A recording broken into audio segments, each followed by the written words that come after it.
Благодаря, господин председателстващ Ганев. Уважаеми колеги, уважаеми български граждани! Петъчно ми се иска да ви извади от летаргията и добрия тон, който тук вече няколко часа дебатираме нужни, безспорно, промени в Закона за движение по пътищата. Допълнения и изменения, които има доста смислени от тях и някои от тях ние от МЕЧ ще подкрепим, като предложенията на колегите от ВЪЗРАЖДАНЕ и на колегите от Продължаваме Промяната, Демократична България. Но това, което прави меко казано неприятно впечатление и обяснява напълно защо българските граждани тотално са се отдръпнали от политическия живот. Защо в болшинството си и мнозинството не желаят да излизат да гласуват и не вярват на политиците, го доказва и днешния дебат, който е по една изключително сериозна тема. Но ние тук предстои да направим поредният ремонт на ремонт в Закона за изменение и движение по пътищата и пътната безопасност. Ремонт на ремонта, който е патент през последните 15 години в управлението на държавата, независимо от какви правителства, които минаха, включително и кабинетите Орешарски и тези след него, след 2021 година. Ремонт на ремонта, който е ненужен в момента и чиято цел в измененията на Закона за движение по пътища цели само едно. И трябва да кажем истината. Целта е да се изпере гузната съвест на законодателната власт, на изпълнителната власт и на редица държавни институции и агенции, които отново избягаха от своята отговорност, и ние ще решим да променяме нещата и да спираме войната по пътищата с някакви козметични промени. Това няма как да стане. Тук много колеги се изказаха за скоростта, да я намалим от 140 км на 120 км.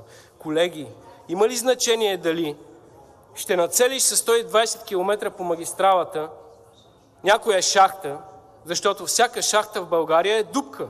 Всяка дупка е яма, а корупционната яма уби Сияна. Корупционната яма в държавата. Държавата уби Сияна. Да си говорим истината. Убиха го безхаберието, безнаказаността, която властва във всички държавни институции. Това убийство е с подпис и печат на държавни институции, които отново ще останат най-вероятно безнаказани, както се случи с убийството край Своге на 20 души, защото ние в България обичаме да помним до вчера. Всеки ден ни е ново начало, за съжаление. И новото начало е навсякъде около нас. Нали? Как да стане? Няма как да стане. Ще сложиме повече камери, за да контролираме скоростта по пътя.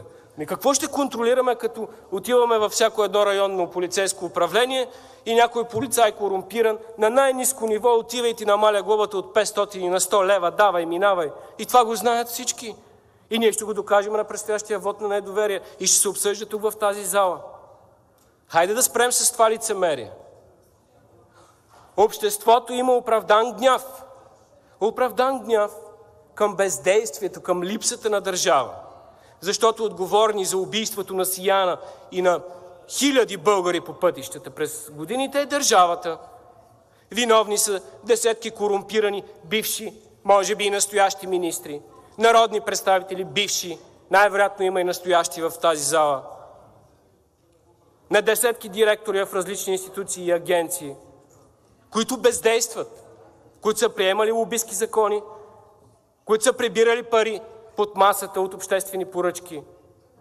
И сега ние ще строим отново една пътна отсечка, златна магистрала, златни пътища, 3 милиарда отново предвидени, най-скъпата.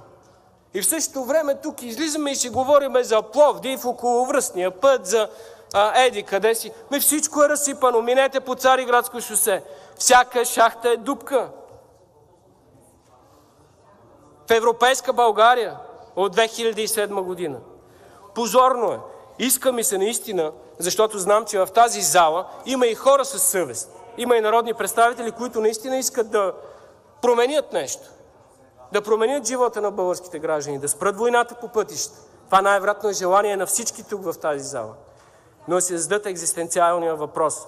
Ние или ще започнем да си говорим за фундамента на проблема и да решаваме генерално нещата, за да променим България към по-добро и да спрем войната по пътищата, или ще продължавате отново да хвърляте прах в очите на хората и да си зарявате главата като щраус в пясъка. Това няма да реши проблема. Замислете се. Благодаря ви, господин председател. Благодаря ви и на вас за вниманието.